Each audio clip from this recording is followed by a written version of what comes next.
이야기 작가 소재원.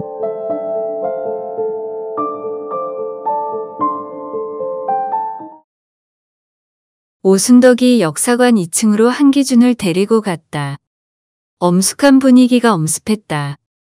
은은한 조명이 설치되어 있었다. 조명이 비추는 곳은 유리로 만든 상자들이었다. 안에는 돌아가신 할머니들의 유품이 보관되어 있었다. 그녀가 하춘이라고 쓰인 유리 상자 앞에서 멈춰섰다. 오늘도 잘 지내고 있냐? 라고 안부를 물었다. 대답 없는 하춘이의 사진에 대고 혼잣말을 시작했다. 여기 기자 양반이 오늘 온 이유가 뭔지 알아? 날 데리고 그분에게 데려다 준다네. 그녀가 그를 돌아봤다. 그가 하춘이의 사진에 고개 숙여 인사했다. 할머니, 오늘 제가 오순덕 할머니를 모시고 갈 한기준 기자입니다. 그녀가 흡족한 모습으로 하춘이에게 말했다. 춘이야, 오늘 말이요. 그분을 뵈면 내 이야기를 꼭 할 거요. 내가 글도 가르쳐주고 편지도 쓰게 해줬다고 말이요. 그리고 말이요. 오순덕이 북받쳐 오르는 감정을 억누르지 못하고 말을 잇지 못했다. 그가 끼어들었다. 할머니, 오순덕 할머니께 말씀 많이 들었습니다. 현명하시고 지혜로우신 분이시라고요. 직접 이렇게 뵐 수 있어서 영광입니다. 할머니의 애국을 저희가 이어가겠습니다. 꼭 정의로운 글로 일본을 전 세계에 고발하겠습니다. 그의 말이 그녀를 조금 진정시켰다. 그녀가 말을 받아 하춘이에게 말했다. 춘이야, 그리고 말이요. 그분을 만나면 말이요. 이야기해 줄 것이요. 우리 춘이 때문에 살아서 순정을 지킬 수 있었다고. 우리 춘이가 일본 놈들에게서 나를 살렸다고. 나를 대신해 죽었다고.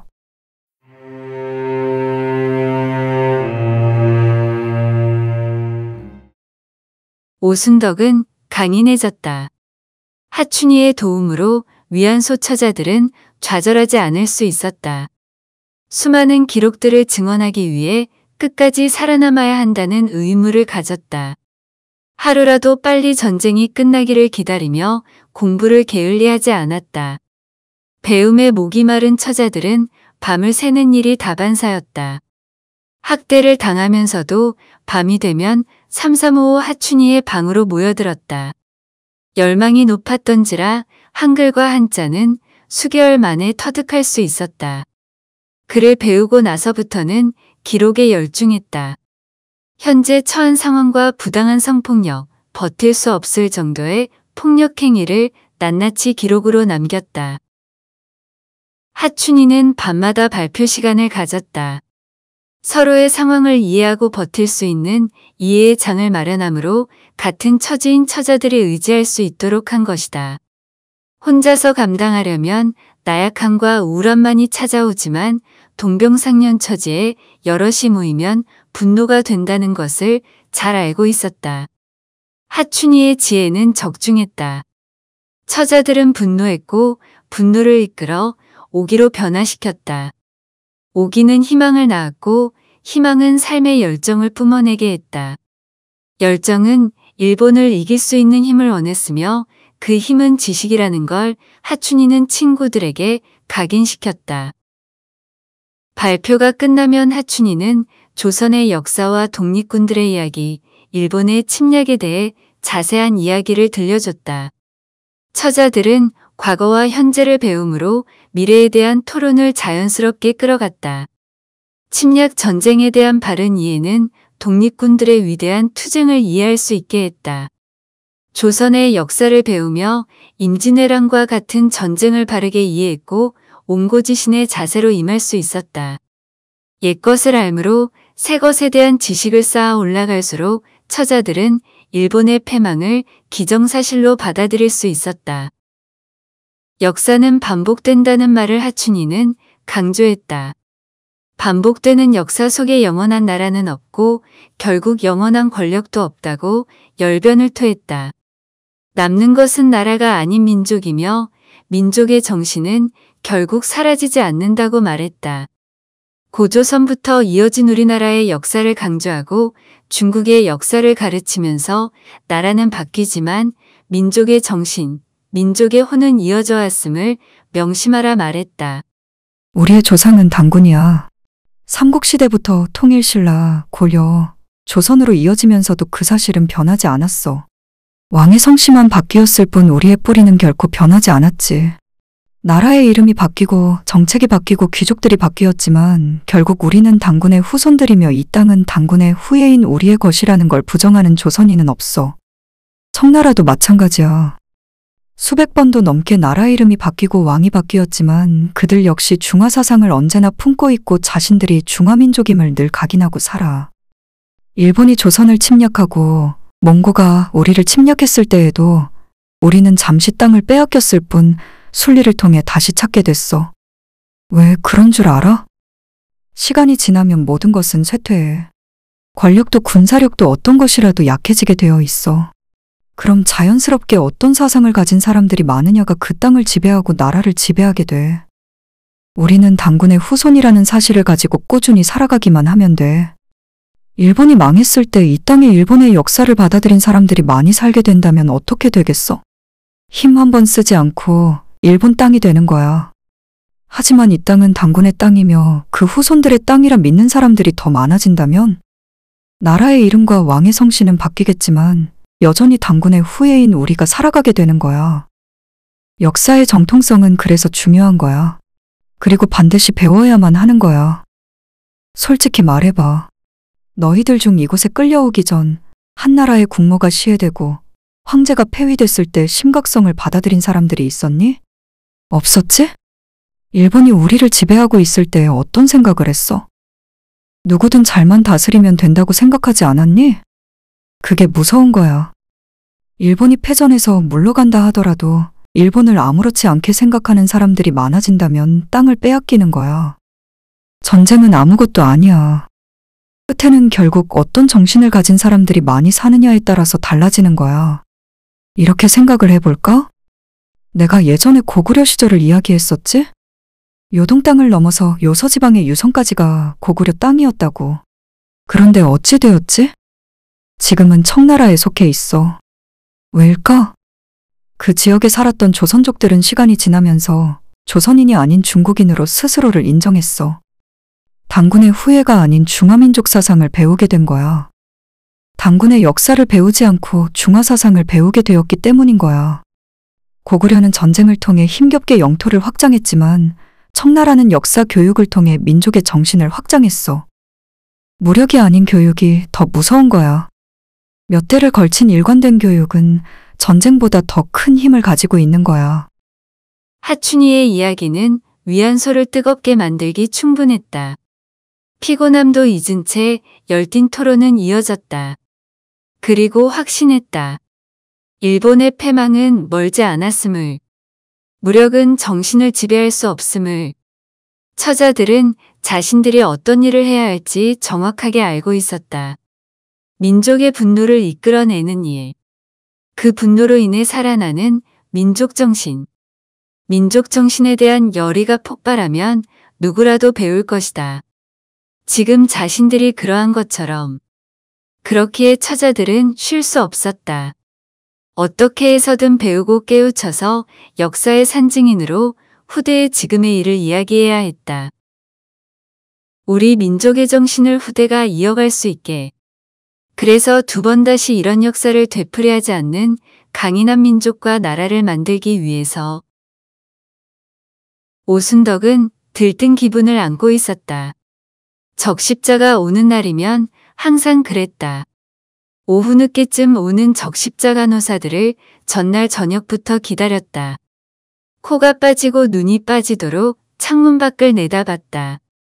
기다리고 기다리건만 대부분 5번 적십자가 방문하면 그 중에 4번은 편지가 없었다. 그래도 좋았다. 기다리면서 써내려간 수십 통의 편지를 뭉탱이로 간호사에게 건네면서 잘 좀 부탁하오. 하는 말과 함께 사탕을 쥐어주는 일을 빼놓지 않았다. 그녀의 편지를 전달해주는 간호사가 어느 날 물었다. 떨어져 있으니 그립지 않으세요? 그녀는 어김없이 사탕과 편지를 전달해주면서 말했다. 그리움이 뭐요? 보고 싶은 건가? 네, 비슷한 거죠. 보고 싶기도 하고, 슬프고, 아프기도 하고. 보고 싶은데 말이요. 그런디 그게 참 이상하오. 보고 싶어 죽겠는디 슬프거나 아프지는 않소. 그럼 이것도 그리움인 건가? 사랑하시는데 못 보잖아요. 왜 슬프지 않으세요? 그녀가 설명을 어떻게 해야 하는지 몰라 잠시 머뭇거렸다. 머리를 이리저리 굴려보다. 아, 맞다. 라고 손뼉을 마주치고 말았다. 안 죽었자뇨. 그리고 전쟁이 없는 곳에 있자뇨. 그리고 우린 다시 만날 거자뇨. 그리고 또 가만히 있어보자. 아, 우리는 말이요. 알고 있자뇨. 거시기. 그녀가 말을 하다 말고 혼자 웃기 시작했다. 간호사가 어이없는 표정을 지었다. 그녀가 고개를 푹 숙였다. 귀까지 달아오른 그녀가 말했다. 우리는 말이요. 다시 만나는 날이 혼례를 치르는 날인 걸 알고 있으니께. 근데 뭐가 아프고 슬프겠어. 만나는 날, 우리는 한 집에 살 터인데.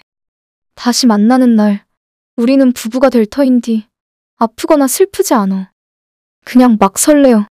그분의 각시가 되는 그날이 너무 설레어 죽겠어. 적십자가 편지를 전달해주지 않은 지 4번째였다.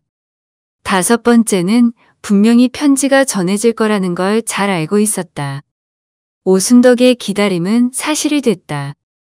적십자가 오후 늦게 방문했다. 간호사의 얼굴이 밝았다. 그녀가 받았소? 라고 물었고 간호사가 고개를 끄덕였다. 일본인들의 감시를 피하기 위해 간호사가 밖에 눈치를 봤다. 그녀는 애타는 마음으로 주위를 두리번거렸다. 간호사는 능청스럽게 검사를 좀 하겠습니다. 라고 말하며 방문을 닫았다. 간호사는 문이 닫히자마자 품 안에서 편지를 꺼냈다.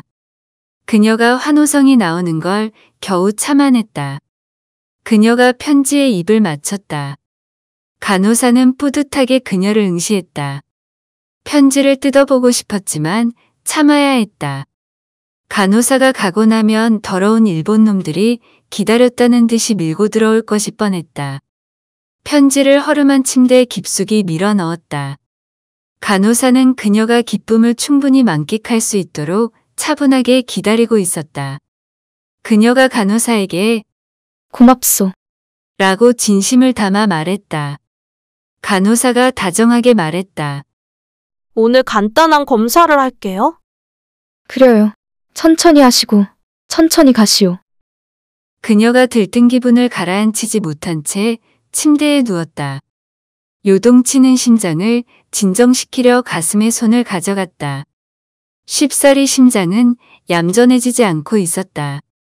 그녀의 기분을 방해하지 않으려 간호사가 조심스럽게 검사를 시작했다. 최대한 그녀를 배려하기 위해 행동을 느긋이 했다. 간호사는 그녀의 몸을 이리저리 살피다 잠시 저고리를 좀 올려주실 수 있어요? 라고 말했다. 그녀는 기분 좋은 웃음으로 저고리를 살짝 올려줬다. 그녀와는 달리 간호사의 얼굴이 창백해졌다. 간호사가 피 검사를 좀 할게요. 라고 말하고는 주사기로 그녀의 팔에서 피를 뽑아냈다. 그녀가 어리둥절한 모습으로 간호사를 바라봤다. 작은 유리 실험관을 꺼내 그녀의 혈액을 섞고 있었다. 간호사의 입술이 파르르 떨려왔다. 간호사가 미안한데 아래를 좀 확인해 볼게요. 라고 말했다. 그녀는 간호사의 염려를 느낄 수 있었다. 그제야 그녀가 무슨 병이 있어? 라고 물었다. 간호사가 대답을 대신해 아래를 유심하게 살폈다. 간호사가 이런. 하고 자신도 모르게 소리를 냈다. 그녀가 허리를 세워 앉아 왜 그러요? 라고 다급히 물었다.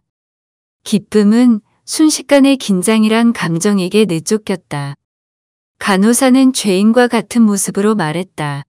임신이에요. 매독에도 걸렸어요. 일본군은 오순덕을 가만히 내버려 두지 않았다.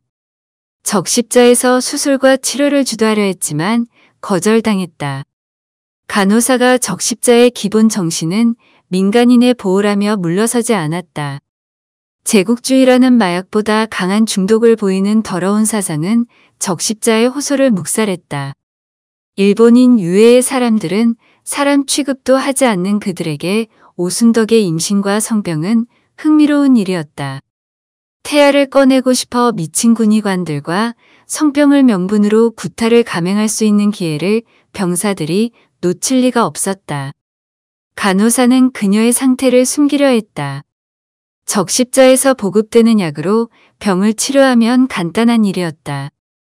그러나 사실을 숨기고 난 후 일본군이 그녀에게서 성병이 옮는다면 가차없는 죽음만이 기다리고 있다는 걸 알고 있었다. 방도가 없었다. 그녀가 어쩌요? 하고 걱정스러운 물음을 던졌다. 간호사는 아무 말도 할 수 없었다.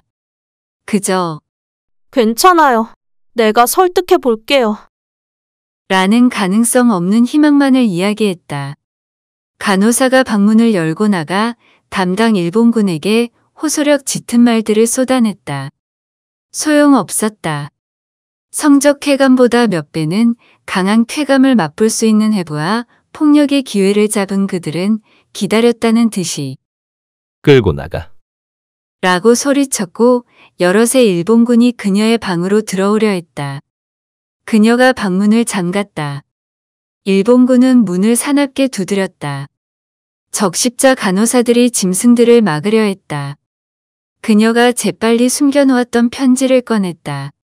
그녀가 밖에 있는 간호사들에게 외쳤다. 조금만 막아주시오. 내가 할 일이 있어서 그러요. 부탁하오. 그녀가 편지를 뜯었다. 서수철의 마지막 편지를 읽어 내려갔다. 공포에 사로잡혔던 그녀의 눈은 슬픔이 한가득 머금었다. 공포 따위는 그의 이별 선고에 저만치 도망가고 없었다. 그녀가 편지지를 어루만졌다. 아이를 꼭 낳으라는 말이 그녀의 심장의 송곳을 찔러 넣는 느낌이었다. 그녀를 닮은 아이였으면 좋겠다는 말과 그녀의 눈동자를 닮았으면 한다는 바람과 슬플 때 참지 말라는 부탁이 온몸을 갈기갈기 찢어놓는 느낌이었다. 그녀가 아랫입술을 깨물었다. 피가 흘러나왔다. 그녀가 편지를 다 읽고 중얼거렸다. 거짓말. 그가 말한 슬픔을 참는 버릇이 나왔다. 슬픔을 눈으로 빼내려 하지 않고 목으로 넘기려 했다. 감당하기에는 너무 큰 슬픔이었을까? 잘 참아냈었는데 오늘만은 이놈의 슬픔을 참기 힘들었다. 그녀의 뺨을 타고 오르던 눈물이 목을 타고 내려와 편지지에 떨어졌다. 그녀가 편지를 향해 물었다. 오라비, 무슨 일 있는 거요? 편지는 아무 대답이 없었다. 오라비는 바보요? 내가 오라비를 얼마나 봐왔소? 깨복쟁이 때부터 봐왔는디 이 말을 믿을 것 같아요? 왜 말도 안 되는 거짓말을 이리 짓거려 놓은 거요? 무슨 일이 있어? 편지는 아무 대답이 없었다. 오라비, 나는 말이요. 오라비를 닮은 사내 아이를 낳고 싶소. 오라비의 두터운 입술을 닮았으면 좋겠소. 오라비의 진한 눈썹을 닮았으면 좋겠소. 나를 설레게 했던 오라비의 시원스러운 턱선을 닮았으면 좋겠소. 그런디 무슨 헛소리를 하는 거요? 다른 사내놈을 만나라고? 오라비가 혼인을 한다고? 장난혀요? 그딴 거짓말이 내게 통할 것 같으요? 편지는 아무 대답이 없었다. 오라비, 무슨 일이요? 내 오늘 죽을 수도 있는디 말이요. 겁이 안 나요. 오라비에게 무슨 일이 있는지가 걱정이요. 편지는 아무 대답이 없었다. 하긴, 이제 나도 오라비에게 갈 수 없소. 나도 오라비를 도와줘야 하오. 편지는 아무 대답이 없었다. 내가 말이요. 임신을 했다고 하오. 더러운 일본 놈들의 자식을 가졌다 하오. 내가 어찌 오라비를 볼 수 있겠소. 매독에도 걸렸다 하오. 며칠 전 임신한 친구는 불임이 됐소. 수개월 전 매독에 걸린 친구는 치료를 받다가 죽었소. 나는 오늘 죽거나 오라비의 아이를 낳을 수 없는 몸이 되는 거요. 차라리 죽었으면 좋겠소. 오라비도 이런 거짓말을 한 이유가 죽기 직전이라 그랬으면 좋겠소. 천당이라는 곳이 있다고 하는디 그곳에서는 육신을 벗어난다 하오. 이 더러운 육신을 버리고 깨끗해져서 오라비의 아이를 낳고 싶소. 차라리 죽어버립시다. 이승에서는 우리 만날 수가 없소. 살더라도 이제는 오라비에게 선물을 줄 수가 없소. 편지는 아무 대답이 없었다. 일본군들이 간호사들을 저지하고 문을 부수고 들어왔다. 기다렸다는 듯이 그녀를 군홧발로 무참하게 짓밟아댔다. 그녀가 바닥으로 힘없이 고꾸라졌다. 여럿의 수십 개의 군화가 그녀의 온몸을 괴롭혔다. 더러운 조센직년. 죽어버려. 안 돼! 군의관 중에 태아를 못 본 군의관들이 많으니 연구를 할 수 있도록 살려라. 메스가 잘 들어가도록 살점이 연해질 정도만 두들겨주자고. 일본군의 냄새나는 아가리는 그녀를 향해 저주를 퍼붓고 있었다. 그녀는 저항하지 않았다. 아픔도 잊었다. 그녀의 머리와 가슴은 오로지 그를 향한 죄의식만 가득했다. 오라비, 차라리 잘 됐소. 잘 지내시오. 미안해요. 정말 미안해요. 나를 지키지 못해서 정말 미안해요. 순정을 지키지 못한 나를 절대 용서하지 마시오. 편지는 아무런 대답이 없었다.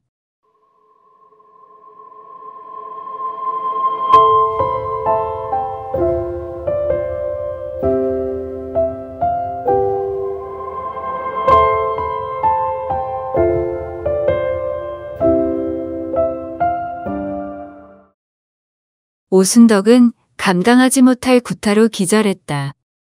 마취도 없는 수술의 기절은 천만다행이라 말해야 하는 걸까? 수술실로 옮겨진 그녀의 배가 갈라졌다.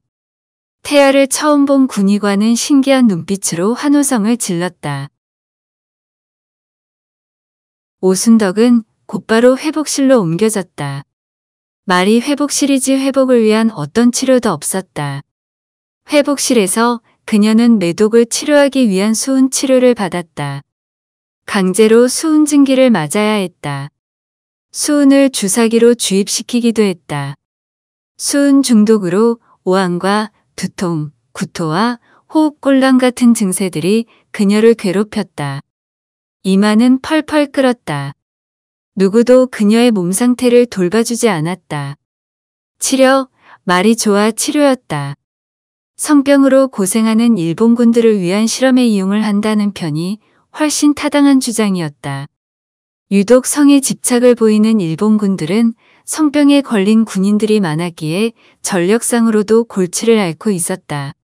성병 치료는 일본군에 있어서 중요한 사안이었다. 그녀에게 사람으로서는 감당하기 힘든 수은의 양이 하루도 빠지지 않고 주입되었다. 수은증기 역시 마찬가지였다. 치료를 받는 한 달 동안 그녀는 모진 생체 실험을 견뎌내야 했다. 축복일까? 아니면 하늘이 내린 저주일까? 그녀는 살았다.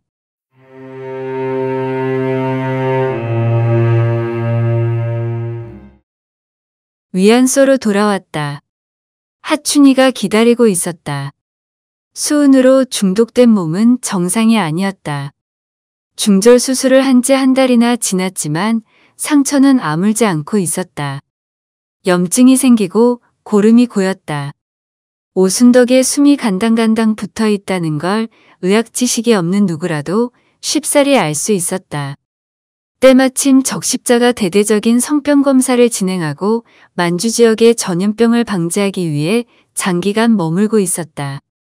하춘이는 적십자의 도움을 받아 그녀를 지극정성으로 간호했다. 고름을 깨끗이 닦아내고 아침이 올 때까지 고열로 신음하는 그녀의 몸을 물수건으로 정성스럽게 닦아주었다. 체온은 고맙게도 조금씩 내려갔다. 간호사들은 수은 치료에도 살아남은 그녀를 살리기 위해 8시간마다 순번을 정해서 위안소를 방문했다. 그녀의 상처가 아물고 열이 내려갈 때마다 하춘이는 이름도 모르는 신을 향해 기도했다. 감사합니다. 라고 하늘을 향해 외치며 내일도 그녀가 숨을 쉴 수 있기를 바랐다. 그녀가 정신을 차렸을 때는 위안소로 보내진 지 12일 만이었다. 위안소에 보내졌을 때만 하더라도 위안소를 운영하는 주인은 그녀를 내쫓으려 했다. 하춘이와 여러 친구들이 만류하고 나섰다. 주인은 그녀를 일본군들이 찾지 않을 거라며 상품 가치가 없다고 인정사정 없이 내치려 했다. 하춘이는 우리가 일본군을 받느라 기력이 많이 쇠하니 청소를 할 누군가가 필요하다 설득했다. 친구들도 마찬가지였다. 빨래와 청소를 해줄 사람이 필요하다며 주인에게 그녀를 받아줄 것을 요구했다. 시큰둥한 주인에게 하춘이가 결단을 내릴 수 있는 유혹을 건넸다. 청소하고 빨래하고 깨끗한 위안소를 유지한다면 군인들은 더 많이 찾을 것이요. 그런데 만주 사람을 쓰면 돈을 지급해야 하오. 돈을 지급하지 않고도 순덕이는 쓸 수 있지 않소. 길어야 보름이요. 보름 안에 순덕이가 일어나지 못하면 그때 가서 내쳐도 상관없지 않소? 보름만 참고 기다려보시오. 그럼 깨끗한 위안소를 운영할 수 있소. 돈 한 푼 들이지 않고 말이오. 멍청한 주인의 귀가 솔깃했다. 주인은 보름만 기다려보겠노라고 단번에 승낙했다. 보름은 간절한 시간이었다.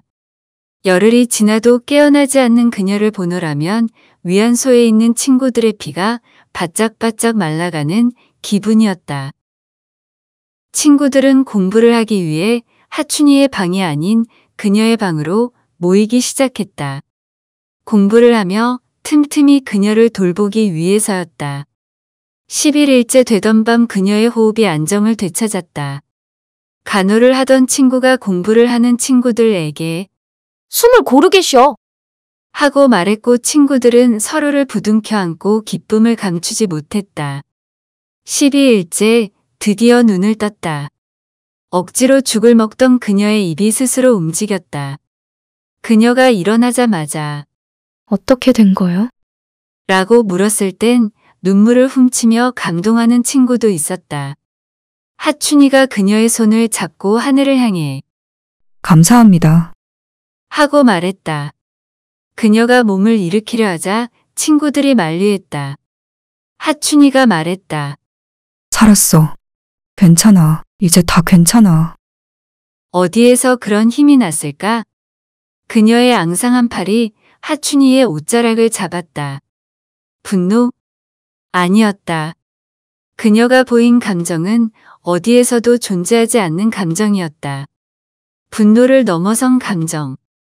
사람들이 한 번도 느껴보지 못한 감정이었다. 분노라는 단어가 표현으로 유일했지만 분노라는 표현은 그녀의 감정에 비하면 무척이나 초라하고 보잘것없었다. 아니요. 안 괜찮요. 그냥 죽게 내버려 두지. 죽어버려서 더러운 육신을 벗어던질 수 있게 내버려 뒀어야 할 거 아니요. 왜 살려? 왜 나를 살리냐고. 그래도 살아야지. 살아야 그분도 만나지. 그녀는 간호사가 이야기했던 그리움이 무엇인지 알 수 있을 것 같았다. 그녀가 진한 그리움을 느끼며 말했다. 어찌 가냐. 이제 내가 어찌 가냐. 춘이야, 내가 오라비에게 이제 어찌 가냐. 친구들이 그녀에게 모여들었다. 하나둘 그녀의 다리와 팔, 어깨를 잡고 있었다. 어떤 말도 위로를 줄 수 없다는 걸 알면서도 그렇게 해야만 했다. 그녀의 입은 순정을 말했다. 순정이 뭔 줄 아냐? 내 말대로 몸뚱이가 순정은 아닐 거요. 그런디 무식하지만 나도 안다. 순정은 말이요. 내 영혼과 사모하는 사람의 영혼이 만나 우리만의 영혼을 창조하는 것이요. 그게 바로 순정이 주는 최고의 선물이요. 내가 오라비에게 줘야만 하는 선물이요. 나는 자격이 없어. 오라비의 순정을 받을 자격도 없는 여인이요. 나는 순정을 빼앗겼어. 더러운 일본 놈들한테. 그녀의 팔이 힘을 잃었다. 축 처진 몸으로 말을 이었다. 죽어버려서 저승길에서라도 당당해야 했어. 내게는 그것마저도 허락되지 않는가 보네. 정말 일본 놈들이 너무 싫다. 다 죽어버렸으면 좋겠다. 일본이 빨리 망해버렸으면 좋겠다. 일본 놈들이 모두 지옥불에 떨어졌으면 좋겠다.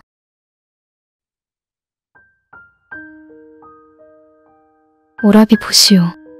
편지는 잘 받았소. 눈물이 나는 뒤 울지 않을 거요. 오라비의 편지를 받으니 나도 한결 쉽게 말할 수 있을 것 같소. 눈에서 떨어지면 마음에서도 떨어진다는 말이 있지 않소? 그 말을 믿지 않았었는디 내가 그러요. 이곳에서 나를 많이 도와주는 사내놈이 있었소. 심신이 지친 상태여서 그런지는 모르겠지만 안정을 주는 사내가 나도 모르게 좋아졌나 보. 오라비가 그리 이야기하니 내가 마음이 한결 가벼워지요. 오라비가 좋은 여자를 만났다니 다행이요. 혼례는 언제 치르는 것이요? 내가 가보고 싶지만 아직 자유롭지 못한 탓에 마음으로 축복을 해주겠소. 오라비도 나를 찾지 말고 사시오. 나도 오라비를 찾지 않을 터이니. 그 여자 몸은 건강하오? 오라비의 아이를 낳을 수 있는 몸이요? 부디 상대가 건강했으면 하오. 오라비를 꼭 닮은 영특한 남자 아이를 낳아 공부 많이 시키시오. 특히 역사 공부와 글 공부를 많이 시켰으면 하오. 우리가 일이 떨어져 있는 것이 역사를 배우지 못해서라고 나는 배웠소. 오라비를 닮았으면 워낙 영특해서 쉽게 배울 수 있을 것이요. 길게 쓰고 싶은데 그게 잘 안 돼요. 뭐라고 해야 하나. 조금은 아프오. 이렇게 오라비 얼굴도 못 보고 보낸다는 게 아쉽기도 하오. 오라비, 내가 사탕을 넉넉히 보내요. 이제 편지를 주고받을 수 없을 터라 많이 보내니 오래오래 두고두고 잡수시오. 오라비만 먹으라고 하고 싶은디 이제는 오라비와 혼이 나는 여자도 좀 주시구려. 어디에서 낳느냐고 물어보면 아둔하게 내가 줬다고 하지 마시고 그냥 고향에서 보내온 거라고 하시오.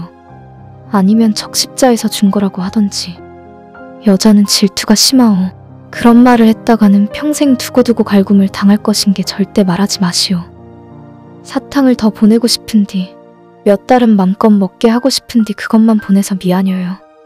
나는 먹을 만큼 있으니 내 걱정은 마시오. 오라비, 사내 아이를 낳아주시오. 나중에라도 오라비 아들을 보고 싶소. 수십 년이 흘러서 본다고 해도 오라비 아들은 알아볼 수 있을 것 같소. 생전 만난 적 없지만 나는 알아볼 수 있을 것 같소. 오라비를 닮은 아이라면 총기가 가득할 것이라 생각만 해도 흐뭇하오. 오라비, 우리 이제 달빛은 그만 잊읍시다. 개구리 소리도 있고 우물가도 잊읍시다. 고향도 있고 서로의 귀 빠진 날도 잊읍시다. 오라비의 이름도 내 이름도 잊읍시다. 행복하시고 욕보시오.